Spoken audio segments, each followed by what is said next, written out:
Leo, back in the States. Welcome to America again. Yes. How does this feel? It happened so quickly. It was like 4 days. We did 2 episodes here in 4 days, Yeah, and then you just flew right back. flew back. Yeah. You had to The get more world of that feels- anti-Semitic pressure. You couldn't deal without it, right? No, the world feels way smaller. I never did a trip so fast like that. But you feel way closer. I didn't realize how easy it is to just hop across the ocean. A lot of pressure over here, Leo. Still a lot of pressure over here. I'm curious. Did you feel? Where did it feel? Where did you feel more comfortable? Here, where you are right now, or here? Because I know how it is to leave a home. I know it's tough. For me, when I came back Comfortable here, anti-Semitism wise? no, just Jewish wise, just as a Jew, Uh, not necessarily only anti-Semitism, but no, I couldn't say in this sense I felt such difference. There's no shortage of problems in Israel either, by the way. no, we're producing them at a very rapid rate. Yeah, So yeah. I'm glad that we have an army here. I'm not sure what could happen, but no, I couldn't say that one place feels more calm and basically, serene than another. there's nowhere to hide. Basically, is what I'm trying There's to get nowhere you to to say. hide. Okay, thank you. Yeah, Got that soundbite. Yeah. So this whole anti-Semitism thing has been on our mind, and I know we've done like a really massive kind of really macro view of history, and also looked at some things. But today I have someone who's we have a really great guest here on the Jew Function Talks. He's someone who actually you know him from some past life, let's call it, and I also talked to him before, tried to get him to get the person he's working for to come talk to us on in one of the Honest Conversation episodes. If you haven't seen it, by the way, check it out. Those are really some powerful talks there with different people, Jews, anti-Semites. It's on our YouTube playlist. It's on our YouTube playlist. Yeah, it's interesting people talking to Dr. Lightman, who's a bio-cyberneticist and a Kabbalist and just a great thinker all around. And those are really interesting conversations. But we finally got an opportunity, an excuse to talk to him firsthand, because he just recently published a book on anti-Semitism. There are about 1 billion people worldwide that harbor anti-Jewish sentiments. It's these like moments where we get to the edge as a people that we're gonna renew who we are. Us Jews are not creating that healthy environment. Our premise is let's not wait until we almost die again. He's the assistant of Dov Heikind, Like, good Lord, man, does it ever end? but he's also the executive director of Americans Against Anti-Semitism. I think we've been pretty nasty to the Jews for 2,000 years. We should probably lighten up. And he just published this book, A Brief and Visual History of Anti-Semitism. The flip side of all those dark chapters is that we persisted. Israel Bitton, please join us. The Jew saw them all, beat them all, and is now what he always was. All things are mortal but the Jew. All other forces pass, but he remains. What is the secret of his immortality? Hello, hello. Hey, Thank man, you for hi. having me. Good Welcome to see to you. welcome to the Jew Function. Good to finally be here. But it's true. It felt like we talked over the years a few times, and I was like, he's a good guy. We're gonna talk to him somehow. I have a feeling. The seeds were planted, and God's in charge of the timing, and at the right time, and this is it. So I'm certainly happy to have the opportunity not only to discuss anti-Semitism, but your particular approach, which I think is important and certainly relates to to the book. So Nice. And you just kind of said it, in passing, that God's in charge of the time, but I think he's in charge of more than just that, right? He's probably well, it's more than just in charge. We want to jump right into it. God, the entire universe is God, so there is no God and enod milvado. There's nothing else. But in context of our phenomenological experience of self agency, then there's our part, and there's the part that we know for sure is beyond our direct control. That, we say is okay. There's, you can't say, well, it's God until God pushes me to do something, then obviously God didn't want me to do it. So, you know, there's that duality, obviously. Right. You can go endlessly into After how much everything is the agency. After everything the Jews have been through, there's kind of two camps. One camp is like, after everything we've been through, how could I believe in God? And the other one's like, and after everything we've been through, how could I not believe in God? Absolutely. But And, you know, they're both valid. right, they're both valid. But what's you know, what's your you know, research and experience? What is that yielded on that? Is there something that we're doing or not doing as Jews unto God? You know, the whole chosen people thing. What how does that work? That Tell you us. mean doing that contributes in a way to anti-Semitism? Is that what you're saying? Well, either that or just in general, like, you know, we can take a step back even. It's okay, we'll have the whole hour to talk about anti-Semitism. We could just talk in general, like what yeah, okay, I'll phrase it this way. You know, there's all these films that have come out over the years is like, you know, what women want, right? Like nobody knows. But the question is, what does what are Jews? You know, what does God want of Jews? What no what is your feeling about it? I think it's actually pretty simple, and I think it is all related. And in going through the history of anti-Semitism, so you're dealing with communal and intracommunal dynamics. Um, you know, it does go back, as far as I'm concerned, the one thread. And what I kind of say at the end, what can be done? Like, what's the message ultimately? And the thing comes up, is it anti-Semitism? Is it not? Is anti-Zionism anti-Semitism? It's like all obfuscation, because the reality is this: the essence of the Torah, the one thing that, you know, is supposed to sustain us and really create a healthy, positive cycle in all interactions, is the golden rule. You know, treat others the way you want to be treated. It's that simple, and it makes perfect sense. There's nothing more logical than to suggest that you have no right to expect of any other living being what you yourself would not afford them. But what we have in practice from, you know, the moment Adam and Eve, made their mistake and set us on this course, there's been this issue of the golden rule, and you have this disparity. So you have people like you had Cain kill Hevel, whereas, you know, there's a certain audacity that says, wait a second, you were just put out on this level playing field, and one person decided that they're entitled to take someone else's life. And as you know, Rashi talks about there that he was also guilty of killing descendants. Like that's there. It's not something that, well, you killed a life. Okay, it's, you know, well, one person.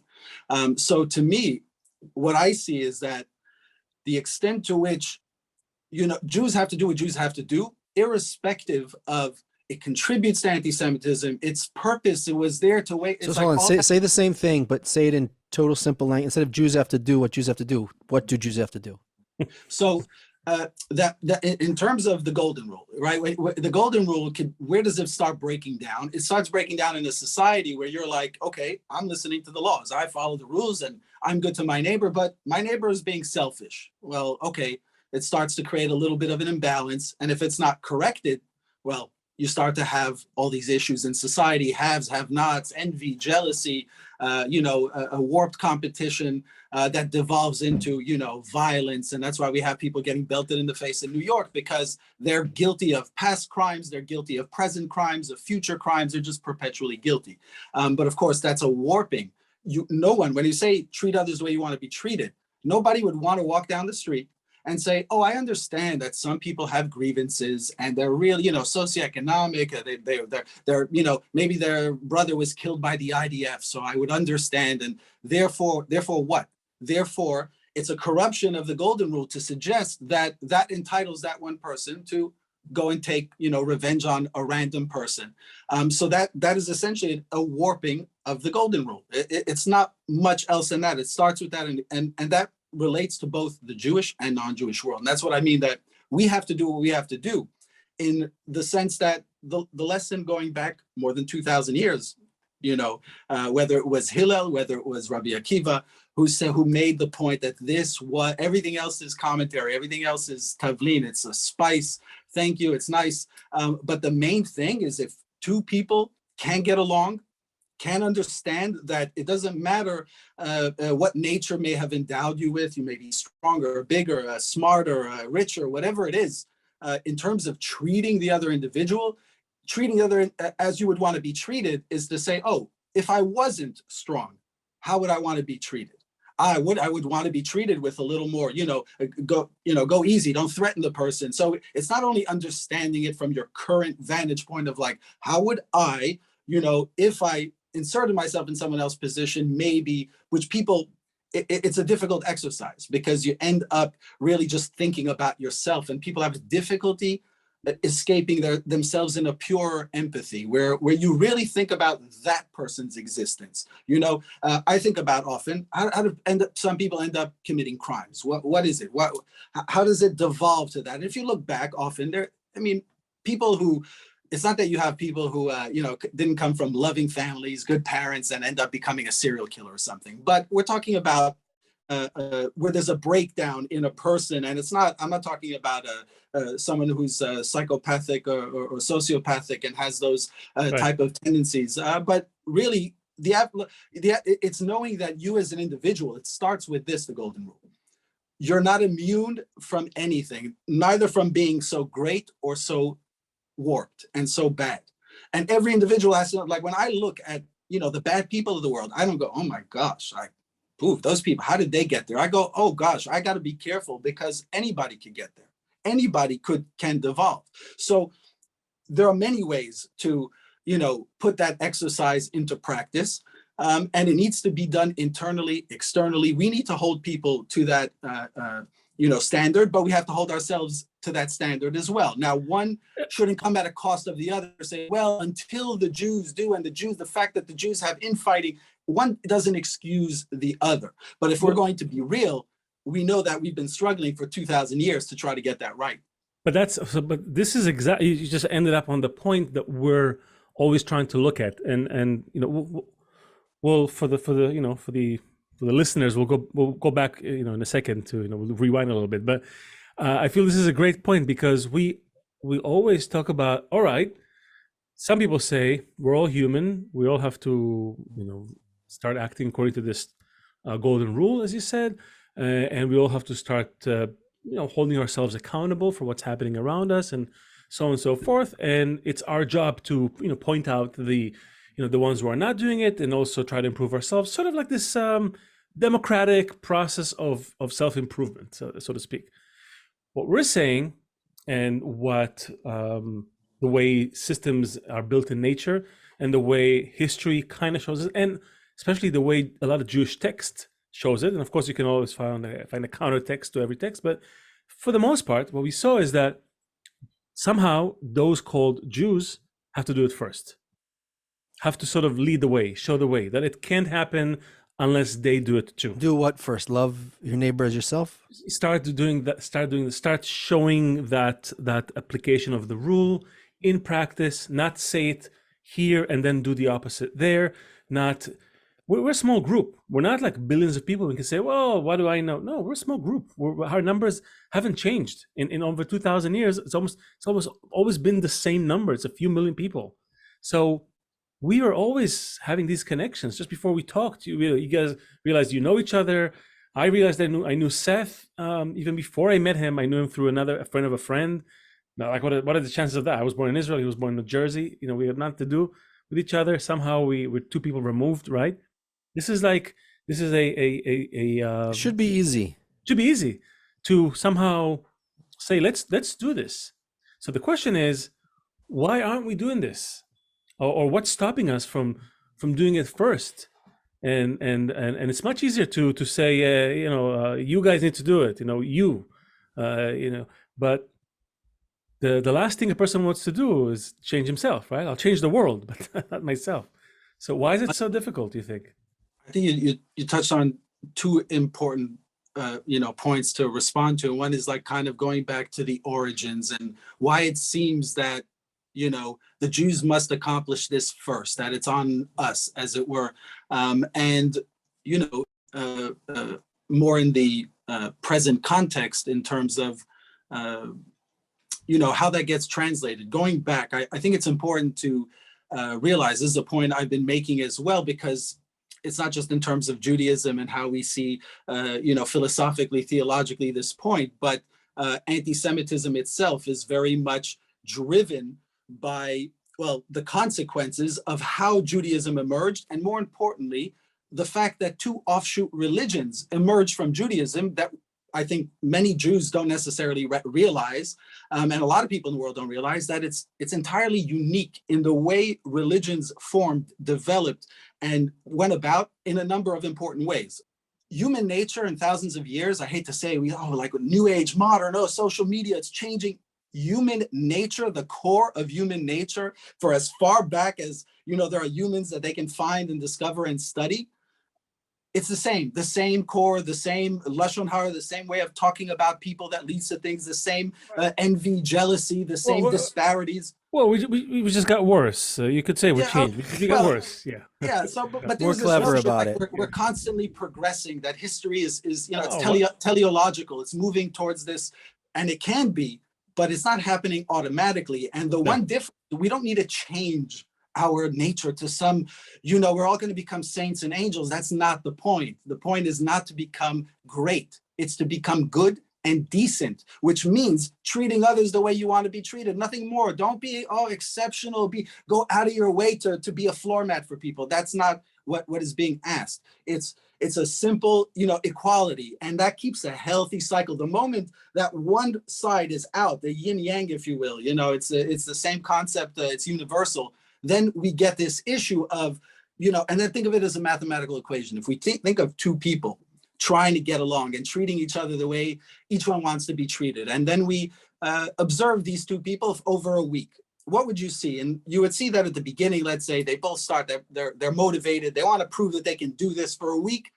They're going to be so super aware and self-conscious and make sure that they're living up to that. What happens in reality? And I tell you, from my own experience, it dawned on me. I drive and I get annoyed at drivers that I think are stupid. I hate to say it, come on, bad drivers, and then I realized, I'm like, okay, so I'm driving by, and for me in that moment, that guy is an idiot, right? He's not, he's in two lanes, but wait a second, we all have our moments.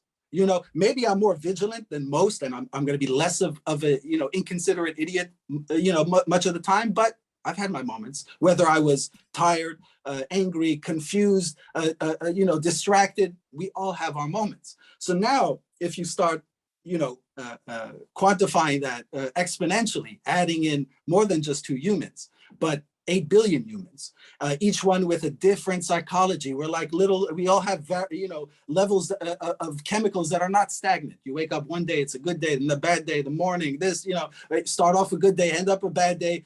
There's just so much in the dynamic. Now, when we're at our best, of course, I, treat others the way I want to be treated. Do I always do that? Absolutely not. So what ends up happening also is that it becomes easy to point it out in others and go, look, you see, that one's not doing it. That one's not doing it. But the reality is, if we really break it down, it starts with the self. We're really holding ourselves accountable to that. And it's a constant. There is no, you don't achieve it. You don't reach that goal and someone welcomes you and says, "Thank you. You're in the club now. You're good. You're just a wonderful human being." 3 minutes later. Exactly. It's going to be challenged, and you got to be prepared for that challenge. And the point is to maximize the amount of time that you're acting in that way. So I like this whole talk because you kind of you're jumping ahead for us. We usually have to do a lot of explaining. We have to explain this to everyone, but it sounds like you get it. So here's the question. So it's very hard because it's going against our nature, which is interesting because, right, you'd expect that we would somehow evolve naturally into this, but no, somehow everybody sees that nature sort of stopped short of finishing that job, right? Almost as if nature or the creator, whatever you want to put up there at the top of the pyramid, said, okay, the made last us bit to do. Yeah, you have to do it, right? It's up to you. You have to do it voluntarily, consciously. Otherwise, you'd just be an animal. And we don't need more animals. We need a human, right?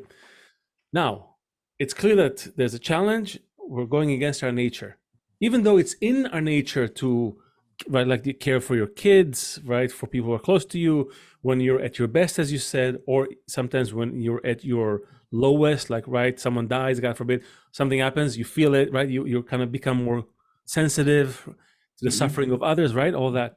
But most of the time, we're kind of asleep and just automatically following our egoistic desires at the expense of everything and everyone.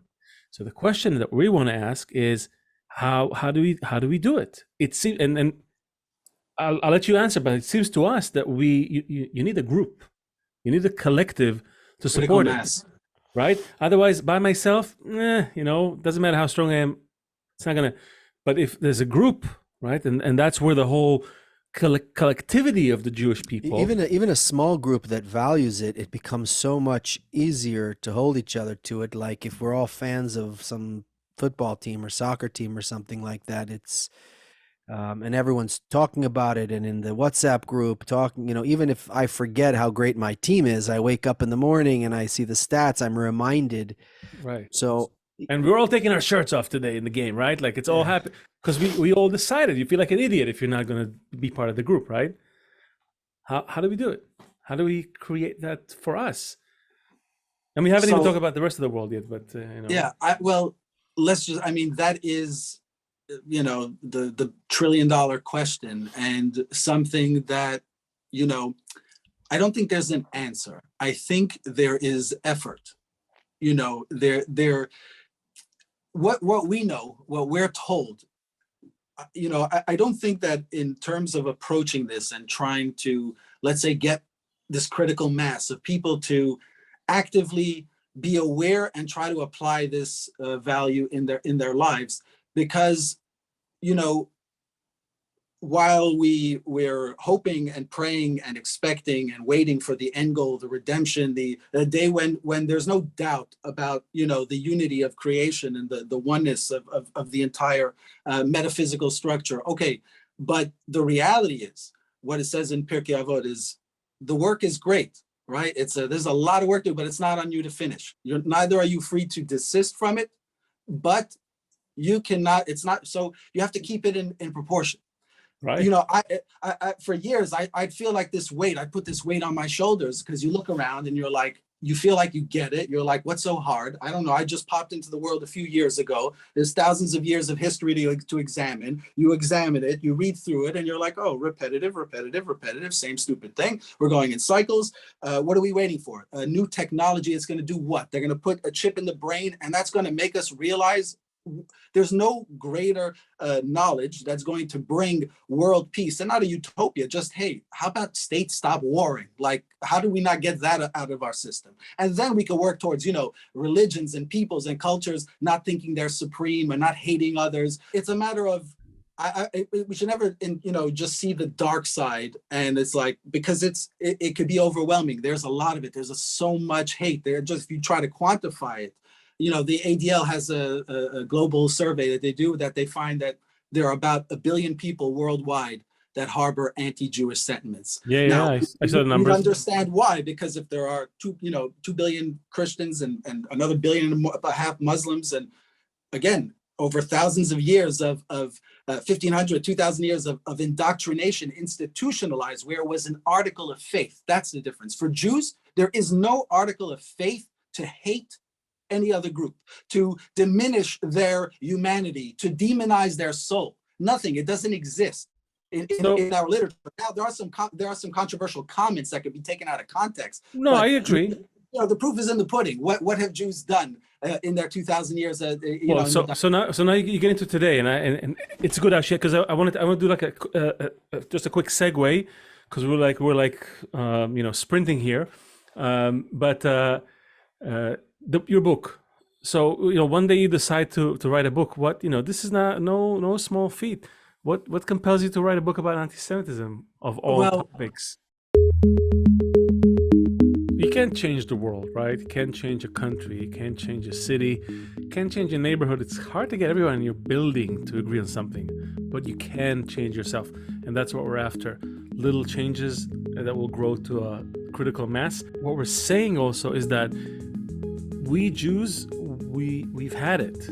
There was a moment in time that Jews actually touched that quality that the whole world is waiting for us to give them, and which is what we're discussing in our talks. And you can hear about it in episode 7 of the Mystery Book Podcast, the first 22 episodes of this whole series.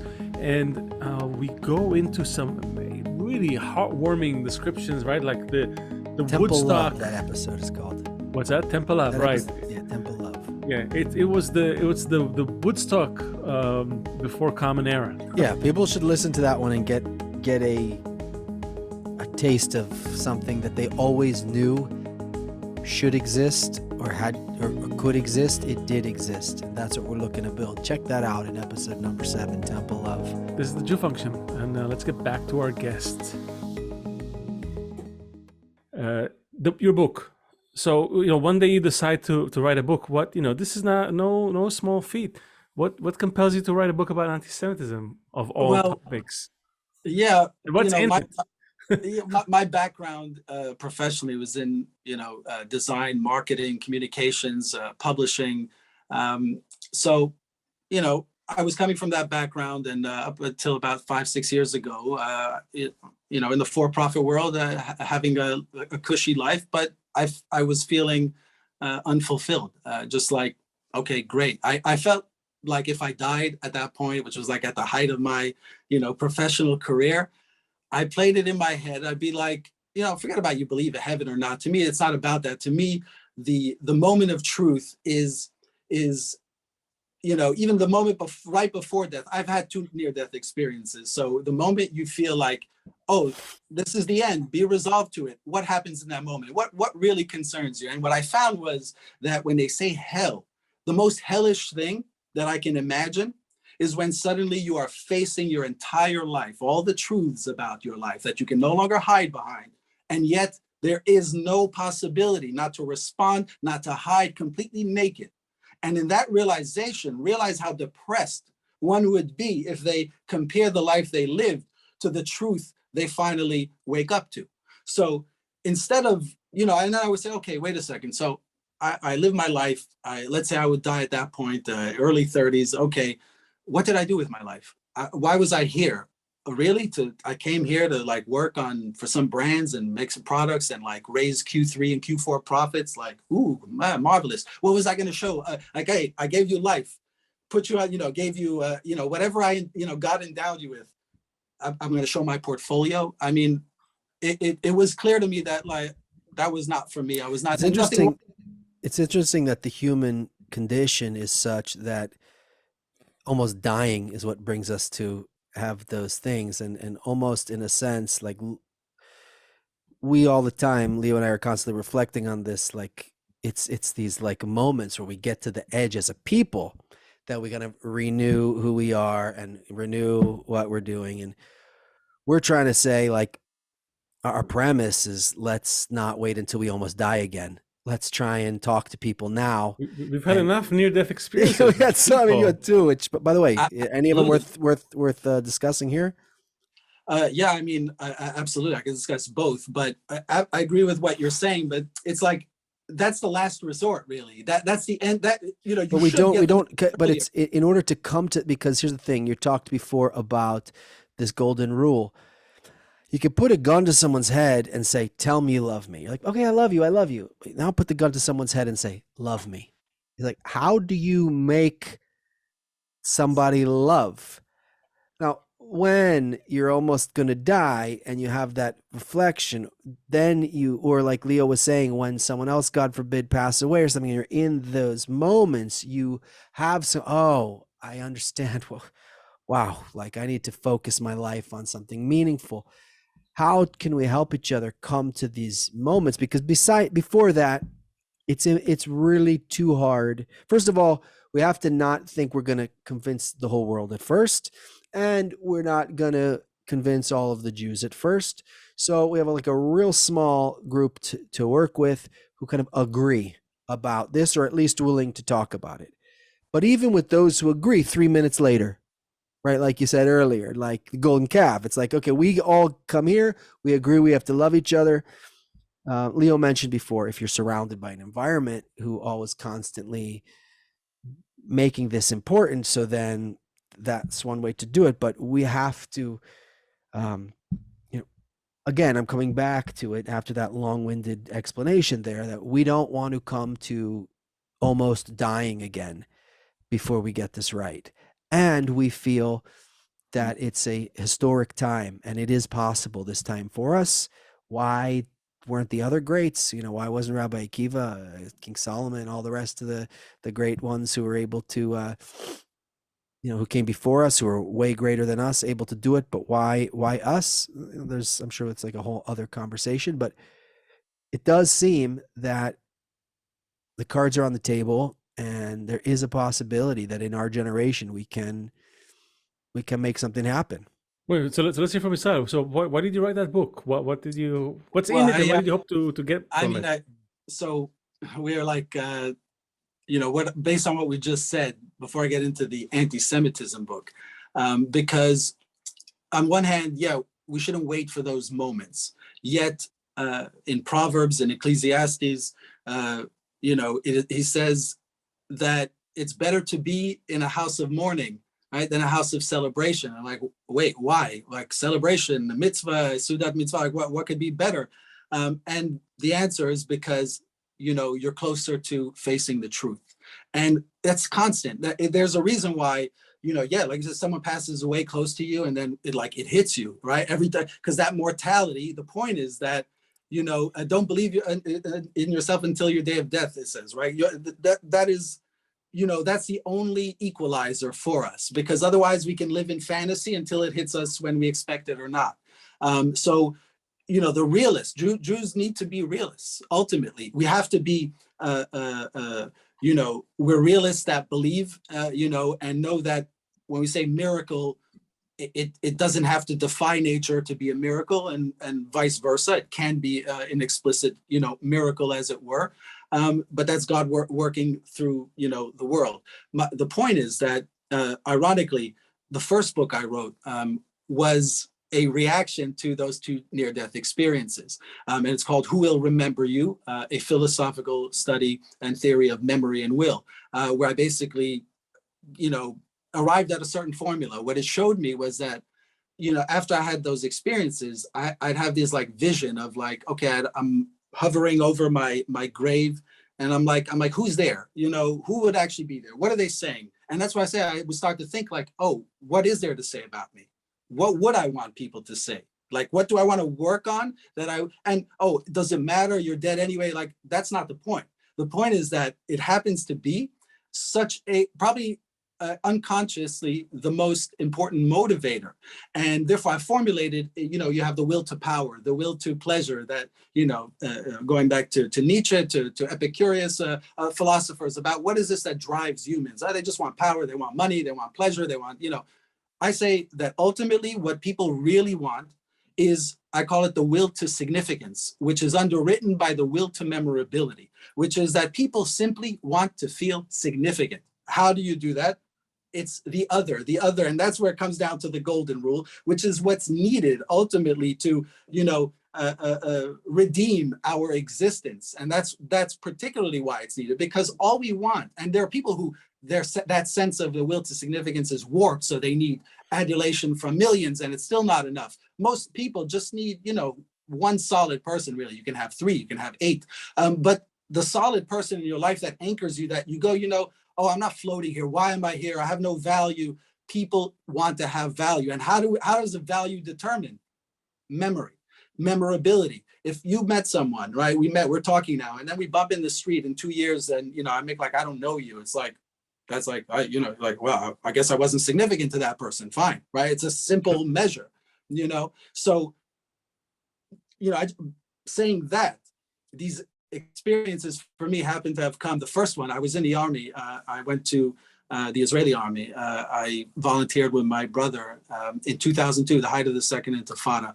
And I was stationed along the Lebanese border. And one day, Hezbollah launched a rocket attack on our position. I happened to be in one of our base's posts. Anti-tank missile exploded nearby. I wasn't actually within, we were well protected enough, but something that hitting you close by their first time, you're oh, someone's trying to murder me right now at this moment. I mean, yeah, life flashes. What happens? You have this flashback suddenly, a bunch of, moments that you kind of recoiling into yourself. That was the experience for me. And that's why I left wait. And then I said to myself, why did my neurology? Why does the brain decide that if this is going to be the last moment, let's do a quick recap? Why? Like what? And that's why I said, to me, the hell is that, because at that moment, that's what's left, is the question of, well, what did I do? And at that time, you're also realizing I have no way to change the answer. And that could be extremely depressing if you're not ready for that moment. So, and that of course leads up to, doing this book on anti-Semitism. Wait, so what was the second one? Just for the curious listener there, what was the second experience? Well, yeah, so the second one was later on. I mean, that I was 18, actually, like I said, it hit nearby. It was extremely scary. It's a lot louder than it is on TV and in the movies, but the second was maybe, I don't know, 10 years ago, was with friends upstate New York in the mountain area, on a highway, 4 passengers in the car. I'm in the front passenger side, and my friend's driving, and suddenly the car, we feel, starts swerving. And we're like, at first I look over to my friend, I'm like, Yaakov, like, stop messing around. Like, what are you doing? Like, I thought he's messing around. We're going 65, 70 miles an hour on the highway in the mountains, 2 lanes this way, 2 lanes that way. And he's like, no, it's not me. And then, okay, we realized the back tire blew out. So the back of the car starts swerving. You can imagine you're going 60, 70 miles an hour. You suddenly feel like, oh, I'm in a tuna can right now. Okay. The car started spinning 360 over, doing revolutions. Imagine if you're going and suddenly you're spinning, and it's happening like in almost slow motion. And suddenly the person that was behind you, following you, you're now looking at them straight in the face, like, oh, hello. And then you're spinning around. So at a certain point within doing those revolutions, and we're spinning off into oncoming traffic, towards oncoming traffic, the median had just started like 50 yards earlier. In that moment, I was sure, I was convinced in my mind, it was like, okay, this is it. Wow. You're taking, it's like there's no time to adjust. Hey, maybe, it's like, boom, it's on you. And what that does to you is like, it's not like I could think about facing my death outside of such an experience. Nothing really drives it home. And it leaves you with a lot of those lessons of how precious life is, how not to take a single day, a moment for granted, not to take other people for granted. I lost my, best friend, years ago, randomly like that. So all of that, of course, there is no better way. There's never going to be a better way. Obviously, the goal is that we shouldn't have to go to a funeral every day to take. You said there isn't going to be a better way, but it's not the kind of experience we can package and give to each person on their bar mitzvah so that they know for the rest of their life to value life and how important it is to love one another and those kind of things. For sure. But at some point, from the point of a childhood to adulthood, there is going to be there. I think for everyone, I can speak for myself only, but there is a certain point where mortality hits and brings a whole slew of lessons, But let's get back to your book in 1 second, but let's just say before that the entire country of Israel deals with these crises on a regular basis, and you can probably find more hatred in that country towards each other than anywhere else. So we would have to look at this. Which is why I want to get to your book finally. I mean, so you wrote this brief history of anti-Semitism. Why'd you do it? Who needs it? Sorry for saying that this way. Yeah, but please. No, but why'd you do it? And I'm sorry. First of all, tell us in brief what's in it, and then tell us why did you write it? What did you hope to get out of this endeavor? Sure. So when we started this organization, our upstart organization, Americans Against Anti-Semitism, was 2019. We noticed right away the uptick. It was 2018, you had the Pittsburgh Tree of Life synagogue shooting. I think it was March or April already of 2019, you had the Poway synagogue. In New York City, you had 3, 4, 5 times a day, sometimes knockout game, punch, hit, all of that stuff. We noticed that the major orgs were tardy, late, lethargic, not responsive, not taking it seriously. So, Dove, at the end of the day, to correct what you had said at the beginning, was not a council member, New York State Assemblyman for 36 years, and he had just retired. And at the same time, because he was like the go-to person in the community, and this is where all the hate crimes are happening, the calls would still be coming in. They're turning to him, not to other people. So still dealing with that, we decided that there was a need to, create this organization so that whatever activities we undertake, with this goal, we can do it properly. And the goal was recognizing that we need to study anti-Semitism, that you can't just, you think you know it, you've read a book and you figured out and like, okay, this is this type of hate, there's right wing, left wing, and this is how we fight it. It doesn't really work like that. In reality, again, what we found, we're going out there, the easiest thing is to at least talk on social media. You see something, you say something. So that's the minimum. You can't let things slide. Now, you can't also make a big deal about everything because you can end up amplifying, but we'll leave that aside. At the same time, we went out there and said, okay, we're studying anti-Semitism. What's needed? What's going to make a difference? Not because a lot of organizations like, let's put up a billboard in Times Square. Okay, it might be cute, might have a nice little message about anti-Semitism. Who's it to convince? Like the anti-Semite, they're going to get convinced. The supporters, they'll be like, oh yeah, I really support the Jews. The Jews, they'll be like, oh yeah, it's pretty messed up. Like, what's the point? It's nice, don't get me wrong, bravo, and people feel good about it. But it was that type of stuff. They were like, this is not what we're about. We're not looking to duplicate efforts. So we start operating. And by the end of the year, 2019, the end of the year, you had an attack on the Muncie, kosher grocery, the Hanukkah attack on in the synagogue. Dove went and gave a speech to yeshiva, modern Orthodox yeshiva kids, teenagers, older teenagers, and they have a background, they have the education, they've learned the Holocaust, Zionism, all of that stuff.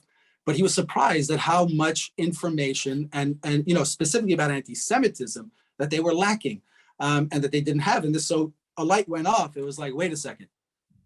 If this is the educated set, that should, have enough to work with, then we got a problem. So to me, right away, what it said is, this thing of like trying to convince anti-Semites is pointless. There's no, you don't go and endeavor to do that. Can it happen that you'll find a real anti-Semite and through, dialogue, this will somehow convert and come back? Yeah, it can happen, but you wouldn't endeavor because it's like barking up the wrong tree. It's just futile. So what was important, what we identified was not only that people just need to be educated, but especially when it comes to who's on the front lines of anti-Semitism. When we say hate crimes in New York City, 90% of the victims are Orthodox Jews. They're on the front. But generally, when we say, as an American, as a Jew, I go online, I experience anti-Semitism, that's not the same front lines as Jewish students who are thrust onto campus, university campuses, because that's where, it all converges. You have the space to do it. You have state-sponsored organizations that are fueling anti-Jewish animus. They're on the front lines. Oh, okay. Well, the approach has been, especially, in the whole anti-Zionism, let's create the Hasbarites, a bunch of, let's debate, The goal of this was not to create a bunch of debaters and, because that suggests that that there's legitimacy to it. You need to debate. No, the point was not to learn this stuff so that you can, which you can, obviously, if someone, and if it's a legitimate debate and someone really wants to know, then, arm yourself with the right information and do it. But the point was different. The point was, to strengthen, Jews internally so that you can know your history, so that it can't be distorted by others, so that your identity, your pride, your confidence in, something like the IDF, this notion that, well, do they kill babies? Okay, look at the history. The fact that the idea that Jews kill babies is actually not 100 years old, not 200, not 500, more than 2,000. So that was the goal. The goal was to say the way I treated this and the way I see anti-Semitism is exactly like a virus. There's no better metaphor, none, because it operates, it functions, it has the same characteristics, and the way to understand it is the same as you would when you're looking at a virus. You have to understand its pathology. Where did it come from? Hold on. This is an important point, and I want to press on that because so you create this book, sort of a timeline, visual timeline, I guess, highlighting all those things you said. Great. And you also come to identify antisemitism as a virus. If I take that analogy and I extend it, viruses work in the body, or you could say attack the body or work in the body, however you want to see it, when the body is out of balance. That's usually what happens. Yeah. So my question is, how do you bring the body into balance? You can't possibly, we already agreed, you said it, you can't debate all the anti-Semites, you can't change their minds. The information is out there. If they want to be learned and educated, they can. It's clearly not about that. It's something that we're not doing. And that's, again, our whole premise is we're only 50 million of us. Even if I fought the whole world, there's no chance. We can't go head to head with 9 billion people. What we do have is a group that's sort of cohesive, especially when there's pressure from the outside. We become more cohesive. Also, we happen to have people in some key positions that can help move things along. How do we use that? What needs to happen within that body, let's call it, in order for this virus of anti-Semitism to go away? That's really the trillion-dollar question that we said at the beginning. We kind of connected it to love, the other, and all that, but really, what are you teaching you and the Americans Against Anti-Semitism? What are you really asking people to do? So the premise that anything we can do, or that the goal is to make anti-Semitism go away, I think it's problematic, leaving aside philosophically if we can ever get there. It's the big question. If there'll be a redemption, there'll be a Messiah, there'll be obviously it's incompatible with, a messed up world. It says the salvation of the Lord is as the blink of an eye. So let's leave that to him, okay? Right. So leaving that aside, right? Jews, you could pray for miracles. You can't rely on them. Yaakov met his brother Esav. He prepared for war and prayed for peace. You have to do both. Now, the preparations is not for peace. You pray for peace. You can hope for it. The preparations, what you actually do, have to be practical, tangible, and attached to reality. So the way I see it is not a question of how are we going to eliminate this virus? You don't eliminate viruses. You mitigate against their, worst effects. That's the best you can do. Again, the approach is almost Hippocratic. Don't do any harm. Number one is to lower the temperature where there's two sides to it. And there's the proactive, we can go and, intercommunal, interfaith. You said, hold on, Israel, you said at the beginning something like a person who is, I don't remember exactly what you said, but the child who is loved and cared for and raised in a good family isn't usually the one who goes out and, I don't remember what you said, commits a crime or something like that, right? There's something to that in an environment of love and care, that environment does not harbor this hatred. If people felt that what's radiating out of us as a people is support and love and a stable world where their children are going to be safe, then why would they hate us? On the other hand, if people feel empty and despaired and they're looking for a place to point the finger, there's no better place than at us. I don't think anyone else is doing what we're doing, and and that's exactly it. Nobody can comprehend what we're talking about. Who would even say that anti-Semites have anything valuable to say without saying we're anti-Semitic or we're self-hating Jews? But there's something that everybody's missing in this whole picture, and the reason why the solution is so close is because we're not waiting for anyone else to change. We're not waiting for the laws to be enacted. We're not waiting for a new politician to get elected. The answer is way closer than everybody thinks. Like us, hit the bell thing on the YouTube so you can get a notification when a new episode is up. Well, this is the Jew Function, and let's get back to our guest. If people felt that what's radiating out of us as a people is support and love and a stable world where their children are going to be safe, then why would they hate us? We were told, in fact, that we're being hypocritical.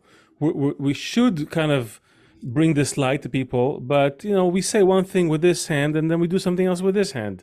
When we say, hey, let's build something, average Jews are great, are loving, whatever, but then you have Jews in positions of power and they bring terrible things into this world, on the left and on the right. And entertainment. Is there a take-home message in the book? So of course, there are, well, the take-home message is not even necessarily, okay, so you read the history, now go combat it, and do what you got to do. Make and history. this is how it's going to work, and this is how the only way to be successful. That is like, I think it's beyond the scope of any book or what anyone, or even what's needed. The real point, and some people have asked, they go, okay, you have a collection here really of what could be looked at as a collection of dark moments and chapters of history that are just not easy to absorb. Like, how do you, keep reading about, now again, it's not all just, murder, this and that. And I don't just put, there's nothing in here that is like, oh, here's another story and just have another story. And this is a gruesome, and let me just, so it's, interesting details. No, there had to have been a point in each story that you're drawing out something, again, about the pathology or the virology of the given mutation. So you had Christian European mutation, you had the Islamist mutation, you had the Islamic Muslim religious mutation that was earlier. So to me, it's not even about like become an expert, know how to do it, know how to respond. The whole point of this, my feeling in going through this was twofold. Obviously, it weighed, it was heavy. The amount of tears that went down in the process of going through the archives. You have to sit there and read these stories and everything that didn't make it into this book that, I had to filter out. Yes, on the one hand, I was like, good Lord, man, does it ever end? Like what? Like how are we still here? How does nobody look at it and be like, I think we've been pretty nasty to the Jews for 2,000 years. We should probably like lighten up. Oh, murder against Jews because, we love them to death because they didn't accept our loving God. Enough is enough. At the same time, the flip side of all those dark chapters is that we persisted, we continued, we flourished, we rebuilt. And to me, the power that left me after, the heaviness was far stronger. And that's what I want to leave people with. The goal is to build confidence in the knowledge of a Jew's history and pride in it. But but this is all great, and this is kind of like, it's a great setup, but I feel like things in nature have a purpose. I don't think the purpose is to, eternal suffering by antisemites so you can persist and persevere as a Jew. No. And this is where I turn to the Jewish text, who say clearly, calamity comes to the world because of Israel. Israel has to be rebuilt, and then the world will be rebuilt. All those quotes better than me. And also the network science that showed us that the hubs in the network have to work a certain way or the network collapses. I put these two things together, and then also you say anti-Semitism is a virus. So how do we create an environment that will be antiviral, right? Like you wash your hands and you have to do certain things and keep yourself healthy. I want to, what is that? And to us, in our research, the answer was very clear. Jews have to create a healthy environment among all Jews, because we all kind of carry that load equally. The guy who founded Facebook and the guy who goes to shul, they all have a part in it. Because for whatever reason we were like, descendants of that group, which was pulled together from the representatives of all, from all the nations in the world, to carry that quality for some reason. Again, whatever reason it is, but we're not doing it. So you put all this beautiful history together. You said we have all these trials and tribulations, but the environment that is antiviral is one of love and unity, and we are not doing it. Us Jews are not creating that healthy environment. So right. The question is, how can we move away from all these imaginary dealings? How can I get the guy who is mostly thinking about, his next car or making it here or going into politics and all those other ideas people have in their heads, and putting it all towards unity? That's really what it comes down to for us. I agree that ultimately, ideally we want golden rule for everyone, and we'd love to promote it, to the world. But I 100% agree that, if it can come to that the world somehow evolved to that level and Jews still didn't. No, you can't. The world cannot. That's my point. Right. It just doesn't make sense. Now, again, that's why I say Jews need to do what they need to do. Because let's assume, okay, well, Jews, as if that's going to help. So let's say all the Jews get along, and then, the rest of the world, it doesn't change. All right, we'll worry about that when we get there. I'm pretty confident. Like you, that no, impossible. That yeah, like again, you said from Pirkei Avot, it's because he's going to finish the job. it's not required for us to finish the job. We didn't have to make the universe. We didn't have to form human beings. All we have to do is put ourselves together in the right way. And our premise is that he fills it with life, man, woman, and then the creator Shechina. between them, the Shekhinah between them. It's like you can bring two pieces of flesh together, but if you want to fill it with a soul, you need some other force. You don't go to the grocery store and get a soul, or to Dolce and Gabbana. You need a source that you can't buy. You need that extra source. So we don't need to figure out exactly how it's going to all work. It's just upon us. The effort, as you said, do that effort, like it said. You brought up in Pirkei But we're not doing it. They just Israel. They just announced that the next James Bond is going to be Jewish. That's the excitement of the Jewish. Really? I missed that. Finally. Yeah, he's just coming out. Yeah, his name is. Oh my gosh. Yeah. Aaron Taylor Johnson. Whatever. My point is, I feel, and I'm saying, I'm not asking you for an answer. It's more like, if there is a power listening in, I really want to know, how can we turn our attention back onto being the ministers of this peace and unity, the priests, the Kohanim and Levim of the whole world on the path to wholeness, to peace. The world is not going to drop it. It's not going to do it. We have to do it. The golden rule requires healthy thinking. It's a healthy cycle. You give, you get. No, don't be righteous. No, I only give. That's BS. It doesn't end up working. Now, give without the expectation of receiving. But naturally, if things are healthy, it'll go round and round. So when you see a warping in individuals, in certain cultures, writ large, that have this attitude still today, where they're waiting. I don't know. Each one is waiting to be reclaim their empire status, or one day we're going to get it. We're like, really? There are still cultures. There's Russia, Germany, this one, and in each they're convinced that you're the greatest. Like, really, come on, you can't look around and be like, there's great stuff that came out of Germany, out of France, out of England, out of Timbuktu. So what? So that, to me, what can we do, and what can actually change? And it's practical. It's not lofty. It's like, now, how can we reach 8 billion people? How do you reach the critical mass? So to me, we're going back to how we started.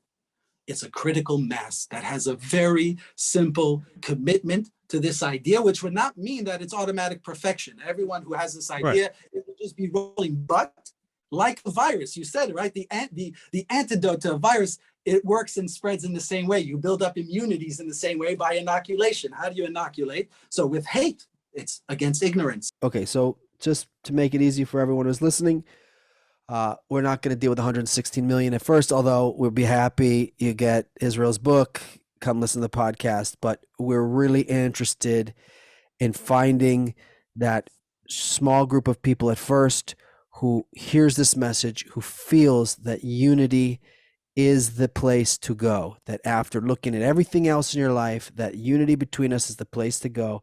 And from there, we create some field around us of love and connection. It brings in more people and other layers and other layers and other layers. I'd like to read a little quote here to kind of, hopefully this one, I just found this one, I'll summarize it up.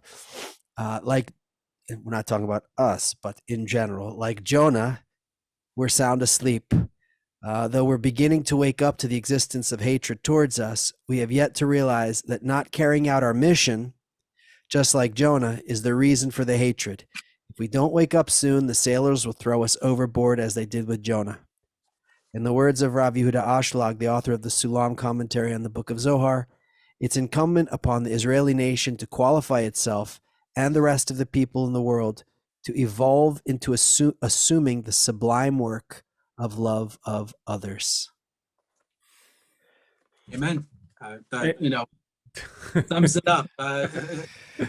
Now we just need to do the work. But now we just need to do the work. Nice, Israel. Yes. Wow, I feel like we were going. It comes down person to person. Ultimately, to me, every interaction is an opportunity to prove to the world that you're not a jackass. So, one thing I want that you asked earlier, and I'll be done, all talking with this. And you also wanted reading something from the book, and that I think encapsulates the message perfectly, is the dedication. Which includes a little paragraph that I put, plus a quote from Maimonides that I'll quickly read, and I'll be done with that. So I wrote that this work is dedicated to our cherished 6 million, to all the victims of anti-Jewish terrorism, and to every Jew throughout history who was cursed, tormented, beaten, tortured, butchered, burned at the stake, forced to convert, expelled from their country, marginalized in society, and made to live in constant fear on account of being Jewish. It is due to an astonishing faith and unparalleled perseverance that there exists an unbroken Jewish chain of transgenerational transmission we can all take immense pride in and draw endless strength from. Their memory is an eternal blessing. And quote from Maimonides, our nation speaks with pride of the virulent oppression it has suffered and the sore tribulations it has endured. To quote the words of the psalmist 44:23, nay, but for thy sake are we slain all day long, end quote. The rabbis of blessed memory in Midrash Hazita remark that the verse, nay, but for thy sake, alludes to the generation that undergoes persecution. Let those persons exult who suffered dire misfortunes, were deprived of their riches, forced into exile, and lost their belongings. It behooves the victim, for the sake of his religion, to escape and flee to the desert and wilderness, and not to consider separation from family or loss of wealth. For they are a slight sacrifice and a paltry offering due to God, King of kings, possessor of all things, the Lord thy God, whose name is glorious and awesome. God may be trusted to compensate you well in this world and in the world to come. So to me, the Rambam understood it. He got it, obviously, didn't need me to say that. But that's why that was at the beginning of the book, because, we're the other part is that we're not ultimately in control. We have to accept the reality and accept the limits of our ability to operate and do it and do our part, and not also, cry over, okay, we know it's difficult. Like, the bottom line is we need to do what we need to do, and we'll get to where we're getting to. The only question is how long it'll take.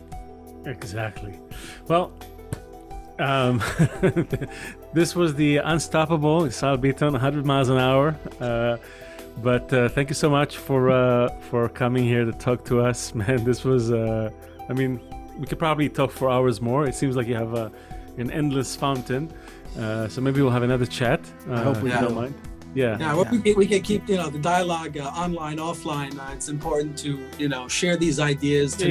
Listen, we're just starting.